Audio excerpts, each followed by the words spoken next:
Welcome to our YouTube channel Dental Twist by Dr. VK.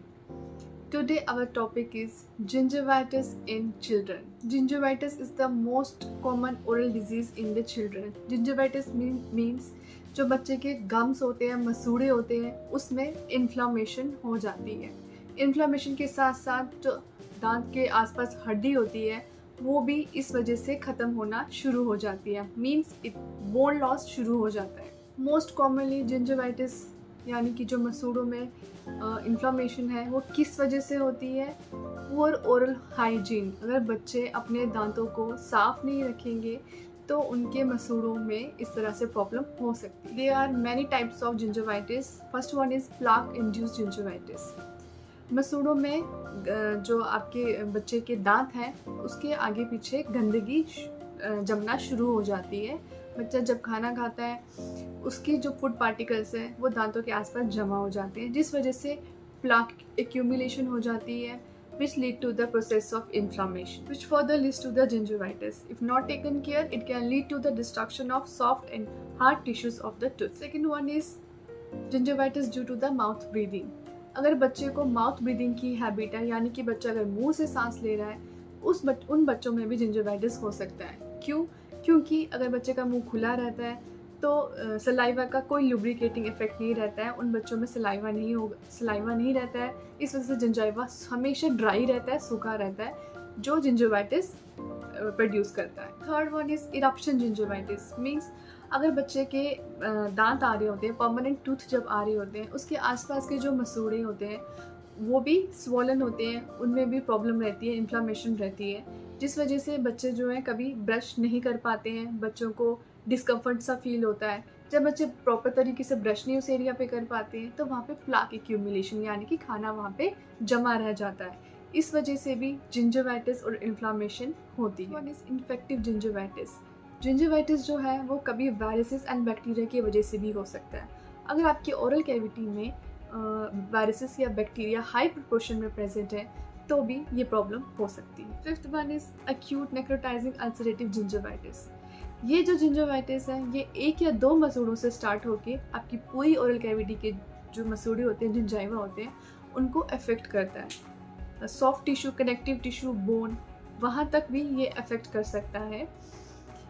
Gingiva में बहुत से छोटे छोटे अल्सर्स प्रेजेंट होते हैं. अल्सर्स बहुत ही पेनफुल होते हैं, ब्लीड भी करते हैं. अगर आप ब्रश करेंगे, ज़रा सा टच ब्रश करने से भी वो ब्लीड करेगा. जिंजाइवा पे अल्सर्स प्रेजेंट होते हैं. ये अल्सर्स बहुत ही पेनफुल होते हैं. अगर ज़रा सा टच करेंगे यानी कि अगर ब्रश करेंगे आप उस एरिया पे तो वो ब्लीड करना शुरू हो जाते हैं. ये कंडीशन को अगर टाइम पे ट्रीट नहीं किया जाए तो चीक, बोन्स, ओरल कैविटी की जो सॉफ्ट टिश्यूज़ है ये उन पे भी इफेक्ट करता है, जिस कंडीशन को हम कैनक्रम ओरिस या नोमा भी कहते हैं. ये पुअर ओरल हाइजीन की वजह से, माल न्यूट्रिशन है अगर उस वजह से, या आपकी इम्यूनिटी लो है उस वजह से ये जिंजिवाइटिस हो सकता है. Treatment of choice is gentle debridement of gingiva and irrigation with antiseptic solution like hydrogen peroxide. Diet and oral hygiene counseling is must. Sixth one is malnutrition induced gingivitis. जब बच्चे ग्रो कर रहे होते हैं, अपने ग्रोइंग एज में होते हैं, तब बच्चों की अपनी इंडिपेंडेंट फूड चॉइसेस होती हैं. There is a increased intake of cariogenic substances and उस टाइम पे बच्चे अपने ओरल हाइजीन का ध्यान भी नहीं रखते हैं. केरीज जो है, कीड़ा रखने के चांसेस जो हैं वो उस टाइम पे बहुत ज़्यादा होते हैं. प्रोटीन डेफिशिएंसी रहती है जिस वजह से गम्स में प्रॉब्लम रहती है, जिंजिवाइटिस हो सकता है. Seventh one is pubertal gingivitis. Young teenagers जो हैं जब उनमें हार्मोनल चेंजेस होती है उनमें भी आप ये गम्स की प्रॉब्लम देख सकते हैं. जिंजिवाइटिस का प्रॉब्लम उनमें भी हो सकता है. आप अपने दांतों को, अपने गम्स को बच्चे कैसे क्लीन रख सकते हैं? प्रॉपर ओरल हाइजीन रखें, ब्रश करें, प्रॉपर तरीके से ब्रश करें. इलेक्ट्रिकल ब्रशेस भी आजकल अवेलेबल हैं विद म्यूज़िक.